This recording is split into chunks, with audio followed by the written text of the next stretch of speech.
హరికి ఫోన్ చేసావా? అమ్ముకి ఎలా ఉందంట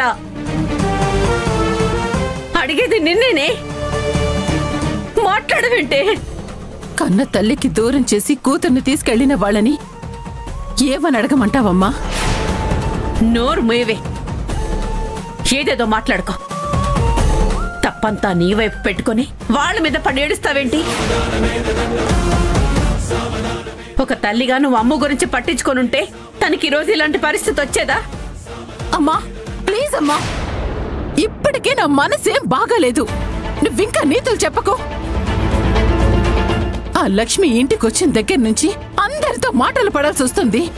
ఏ ముహూర్తంలో అడుగు పెట్టిందో కాని మహాతల్లి. హేయ్, ఎందుకే ఊరికి అయిన దానికి కాందానికి లక్ష్మిని అలా ద్వేషిస్తూ మాట్లాడతావు? అయినా తనిప్పుడేం చేసిందని? లక్ష్మి గురించి ఫస్ట్ టైం నువ్వు తప్పుగా మాట్లాడినప్పుడే నేను నీ పళ్ళు రాలగొట్టుంటే ఈ రోజు ఈ పరిస్థితే వచ్చుండేది కాదు. చూడు, ఈ రోజు ఆ లక్ష్మి ఇక్కడ లేకపోయి ఉంటే హరి నిన్ను క్షమించుండేవాడే కాదు. ఆ విషయం గుర్తుపెట్టుకో. చాలా ఆపమ్మా, నీ కోడల్ని తల వెనకేసుకొని రాకు. నా తమ్ముణ్ణి నా నుంచి దూరం చేయాలని చూసిందా లక్ష్మి? ఇప్పుడు నా కూతుర్ని కూడా నా నుంచి దూరం చేయాలని చూసిందనుకో, నేను అస్సలు ఊరుకోను.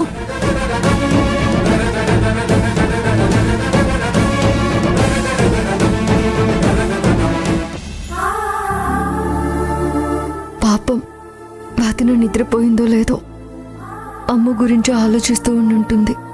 ఎందుకైనా మంచిది అమ్ము బాగుందని చెప్తాను.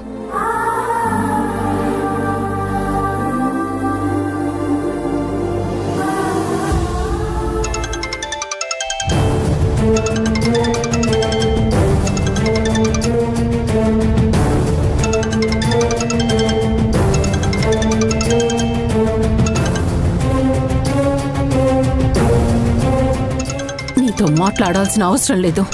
నాకు మనశ్శాంతి లేకుండా చేశావు. నీ నూరికి వదిలిపెట్టను. ఏంటి ఫోన్ లిఫ్ట్ చేయడం లేదు?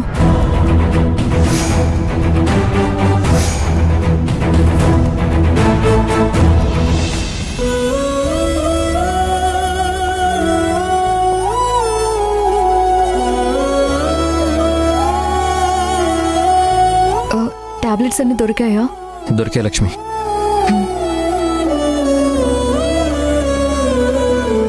ఓ, అమ్మ పడుకుందా? చెప్తే ఏం చేసేవాడివి? నీ భార్యని మధ్యలో దింపేసి నా కూతుర్ని బండి మీద తీసుకెళ్లేవాడివా?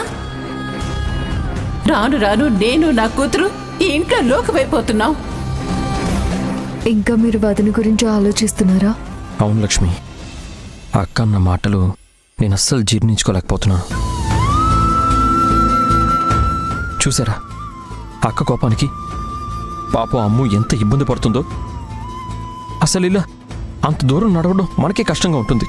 అలాంటిది చిన్నపిల్ల అమ్ముకి ఇంకెంత కష్టంగా ఉండుంటుంది. పాపం అమ్ము.